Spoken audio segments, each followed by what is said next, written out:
Hi guys! Oh my god, it's been so long.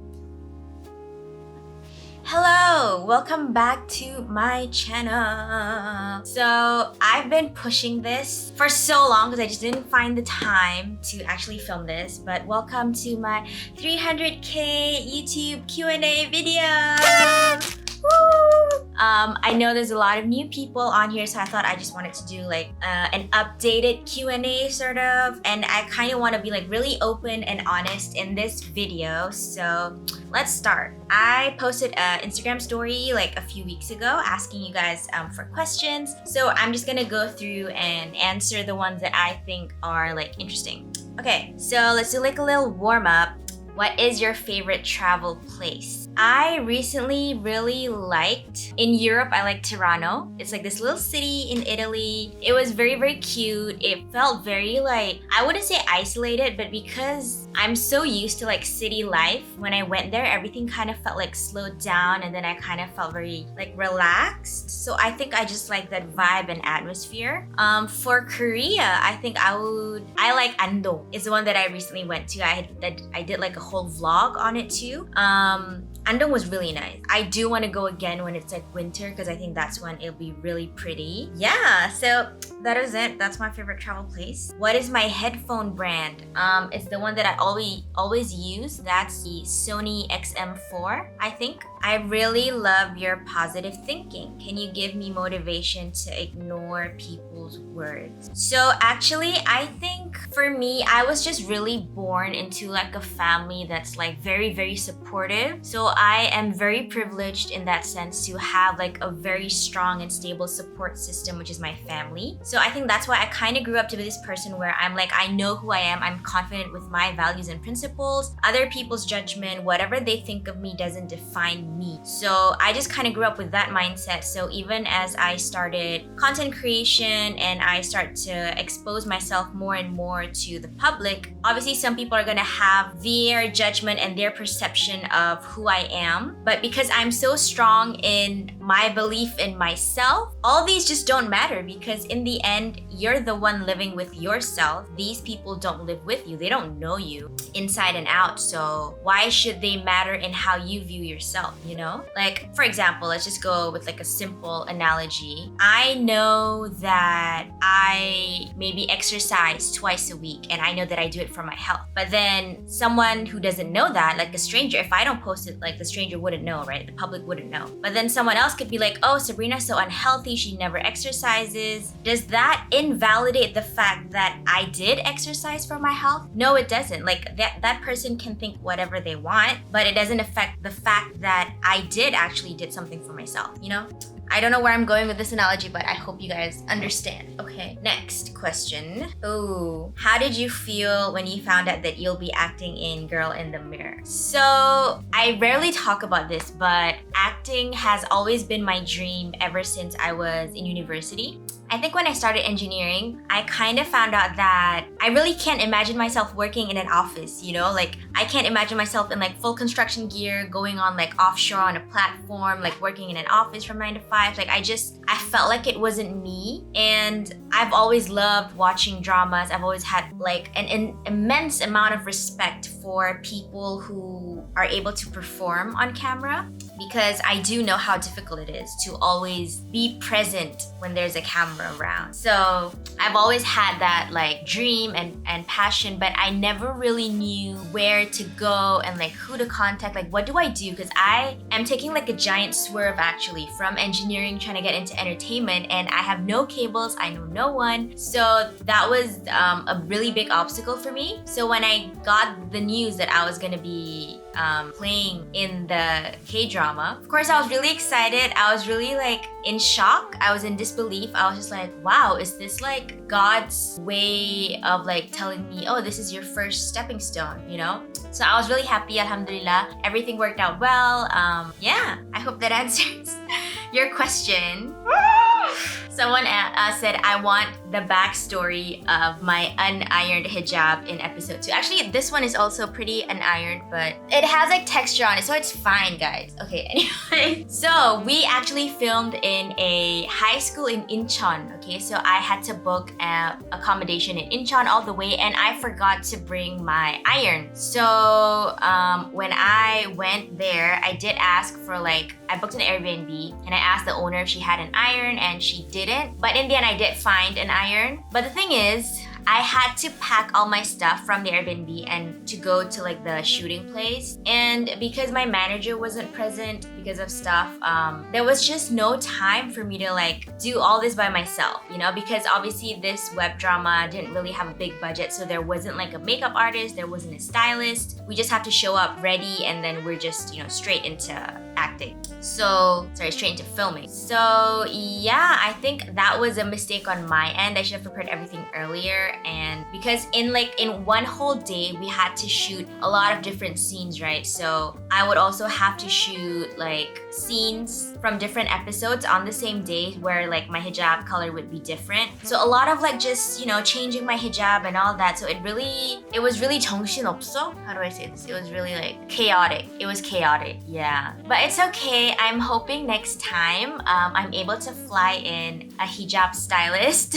So we'll see, okay, y'all? Stay tuned for my next project. Okay, next question. Where do you work now, or are you a full-time content creator / actress at the moment? So I don't have a office job. I don't go into work. I am basically a freelancer, so I do a lot of shoots in Korea as well as in Malaysia, which is why I'm always going back and forth. And yeah, I guess you could call me a full-time content creator and / actress if there's a acting project going on. Yeah, I think the thing is, when it comes to content creation, there's a lot actually that goes behind the scenes as well. I prefer to edit my own videos. I prefer to research all my stuff and basically film everything on my own too. So that takes quite a lot of time as well to plan, film, edit, post, and schedule everything. And also when it comes to emails and stuff, I do sometimes negotiate myself when I know what I want and stuff from the client. So it actually takes up a lot more time than I think the general public would think. So even if I wanted to, I don't think I would have time to actually go for an office job. Yeah, especially at this point of my career, because I've been doing this since I graduated. I've been doing this full time since I graduated, which is in February. So yeah, I definitely do not see myself having the time to even do a 9 to 5. Yeah, so I'm a full-time content creator. End of story. If you're going through a difficult time, what is your coping mechanism to overcome it? Oh, I think my coping mechanism is to surround myself with family and friends. I make sure that I'm not alone, because I feel being alone for me makes it worse. Because I'm the type of person that I tend to overthink. I constantly have thoughts in my head. So when I'm alone and I'm going through a difficult time, so it just makes everything worse. But when I'm with friends, then I kind of tend to forget about it, or I just talk it out. I'm the type of person that likes to talk stuff out. So even when it comes to conflicts and stuff, if I'm unhappy with my friend about something that they did, then I would tell them. I don't keep it, because I think if you tend to keep stuff to yourself, you obviously you would overthink, and then it leads to a lot more misunderstanding in the future. So I would my main way of overcoming it would be to surround myself with family and friends and just talk it out. Are you planning on moving to a different country, or will you stay in Korea? I get this question a lot too, whether I would settle down in Malaysia or settle down in Korea. For now, I think what's best for my career is to stay in Korea. But other than just for my career, I think because I grew up in Korea, I've been here for almost 6 years now, and I became an adult here. I have a lot of friends here. I know a lot of the places here. I know Seoul better than Kuala Lumpur. So I think I'm definitely more comfortable and familiar here compared to Malaysia. So that's the reason why I think I'm choosing to be based here. But I do go to Malaysia often, so whenever I get a little homesick, then I'm always home with my parents. So there's not really an issue for me there. I think the only time an issue would arise is if I have a partner and we're deciding to get married and settle down, then that might be an issue if he's not Korean, because then why would he want to stay in Korea, right? Unless he also doesn't mind staying in Korea. So that will be an issue for another time. I will let future me handle that problem. What else? What's my MBTI? I am an ENTP, I think, is the debater. Yeah, but I'm still not really fully familiar with MBTI. Like, I know the basics, like E, extrovert, I, introvert, and then P and J is like P, spontaneous, J is like the type of plan. Oh, may I know if you're fluent in Sarawakian or not? So actually, my mom is Sarawakian, but I was born in Subang Jaya. I grew up there not my whole life, until I was like 16, and then I went to boarding school in Malacca. So my mom never really spoke to me in Sarawakian, even though she is Sarawakian. So that was... Sorry, I was saying. Yeah, my mom never spoke to me in Sarawakian, even though she's Sarawakian. My dad spoke to me in English a lot, and my mom just spoke to me in Malay a lot. I think they're just trying to like help us master both languages. And probably my mom just didn't see the importance of trying to teach me Sarawakian, because she thought maybe I'd just pick it up along the way. I do hear her talking to my grandma in Sarawakian, and I pick up a few words, but I've never really had anyone to have a conversation with in Sarawakian, so like I had no one to practice with, and there was just really no opportunity for me to speak Sarawakian. So yeah, up until now, so that's how I can't speak the language. Basically, I can understand a bit, because of like when I was younger, I did talk to my grandma. It'd be funny because I would speak to my grandma in Melayu, in Malay, but she'd speak back to me in English. In Sarawakian. So it's just like, but we both understand each other. So, are you single? I am currently, yeah. So, but I do like single life now. I think I've gotten to the point where I'm just comfortable being with myself and like not having any commitments. I feel very free. So I am enjoying single life, and I'm not looking to be in a relationship anytime soon. I think I'm just enjoying making my own money, living my own life, not having to answer to anyone, flying here and there,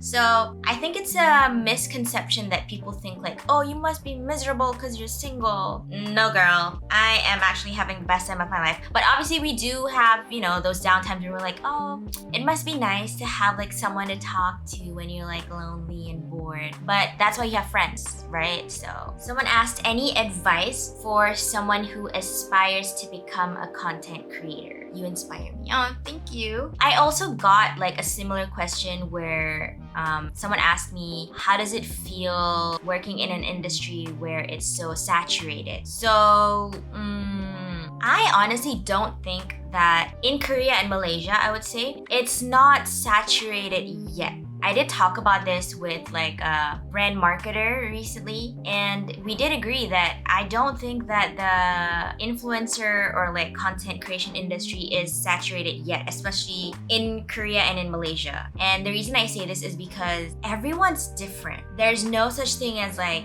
it's the same two people, Like every content creator is gonna be different. Everyone's gonna have a different niche. Everyone's gonna have like a different way of like, talking to their audience, or like they're gonna have like a mixture of like they're gonna have different demographics, like stuff like that. So I don't think that it should really bother you, as long as you know what your vision is and what you have for the long term. Then you can really plan out how you want to pursue content creation as a career. I think that what a lot of people do wrong, I wouldn't say do wrong, but like what a lot of people make mistakes in, is that they get too excited and they tend to like just try to do everything at once. And that is why I feel like some creators tend to like burn out after a few years, because they've just done everything at that point. I think they just got very excited during the first, first few months or first few years of fame, and then they're just like grabbing every single brand deal that comes to them. But like when you think about it, for the long term, you need to really filter out which brands can actually pay you, and also which brands that you think actually cater to your audience, right? Like if you're like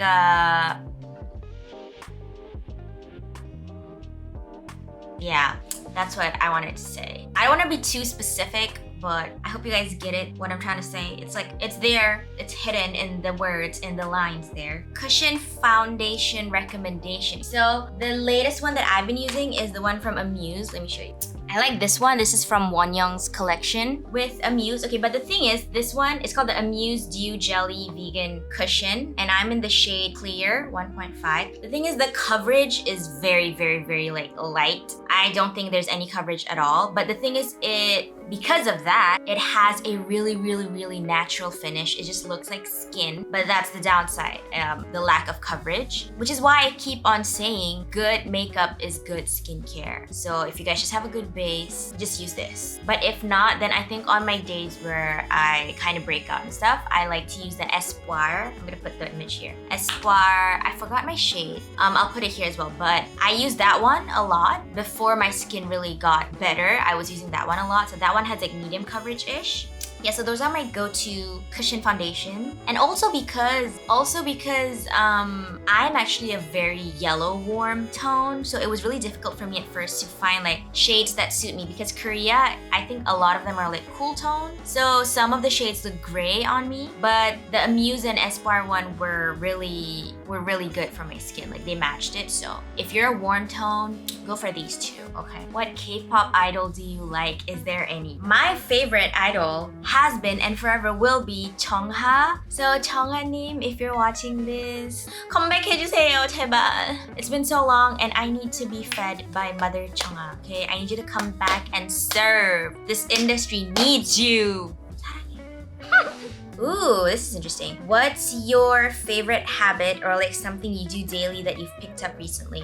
I think trying to get like 5,000 or 6,000 steps in every day is something that I picked up recently, very recently actually, because I noticed that while I was in Europe, I was like walking 10,000 steps almost every day because we were traveling and we're just like walking around, looking around and stuff. So I've been trying to get that same like momentum even here because I need to move. Like the nature of my job is just filming, editing, and a lot of it just requires me to be indoors and I'm just like on my laptop all the time, replying emails and stuff. So it's really bad for like my body and my back and stuff. So I really have to force myself to go outside and take a walk. So that's just like a little healthy habit. Your little girl is like healthy now. What if someone meets you on the street in Malaysia and asks for a photo together? Will you allow it or not? Of course. Of course I would allow, unless I'm like wearing a mask and like I have shades on, and then if you guys still recognize me, then I would probably, I think the thing is, okay, a lot of people have asked me for a picture when I was in Malaysia or like just even in Korea if they do recognize me, and that's usually because I'm already dressed up, right? So I don't mind. I think there's rarely times when I'm not dressed up. People come and approach me because I would just run away. Like if I see like someone doubling back trying to look at me while I pass them, I would just be like, I'd be like in a little sprint, you know. Y'all wouldn't even have time to catch me because I'd be like, you know. So yeah, don't worry if I'm just walking and like I'm dressed up and stuff. Like just come up to me, say hi. We can take a selfie. We can like film a TikTok, whatever you want. Do you have any plans to continue masters? No. I am done with education. Just kidding. I like learning, but I don't like all the tests and like the pressure and stuff. So I do take like online classes now too. But I just take it because I think it's interesting, and it's not like I'm trying to like prove anything to anyone. I'm not trying to get good grades or stuff. So I just don't like the pressure of that. Now that that's gone, I'm just learning on my own, like just for fun. But I don't think I would ever want to do masters. My dad, fun fact, my dad actually has 2 masters. I don't know how he did it. I wouldn't ever want to go down that path. So we are 2 different people. Did you ever plan on becoming a content creator, or was it unplanned? So actually, I never really planned from the start. So I actually planned to become an engineer, a really successful one. But along the way, I think like in my 2nd or 3rd year, I discovered my passion for content creation, and I think it just really fit me, like the lifestyle, being flexible with like my working hours and stuff, being able to travel here and there. So that really stood out to me, and that's why I was like, I want to do content creation, you know? And at the time, I didn't really know like how intense the working culture was in Korea. Like you have to do overtime all the time, and you have to like, there's like a strict hierarchy with your bosses and stuff. So I'm the type where I'm like really vocal. So I'm not the type where I'm just like, 네, 팀장님, 네, like without any like you know, like back and forth. So I think like in my 3rd or 4th year, I realized that, oh, I don't think I can do like the working culture here. So, and that was also the time where I discovered that I was kind of doing okay in content creation. Like brands were reaching out, I was getting a lot of traction on my social media. So I think that's why I started planning then. But I wouldn't say I planned from the start when I first came to Korea. So I hope that answers your question. Yeah, I think that's it. Okay, last one. Everyone's asking me for like my skincare and stuff. I'm gonna do like a separate get ready with me video. So you guys are gonna see all the stuff that I use. So watch out for that one. I think this one's gonna go up first. But yeah, that was it. Thank you for watching. Don't forget to like and subscribe. Comment also what other videos you want to see from me, or if I should do like a part 2 if this was too short. I think this is quite long. But yeah, thank you for watching. Bye. See you in the next video. Mwah.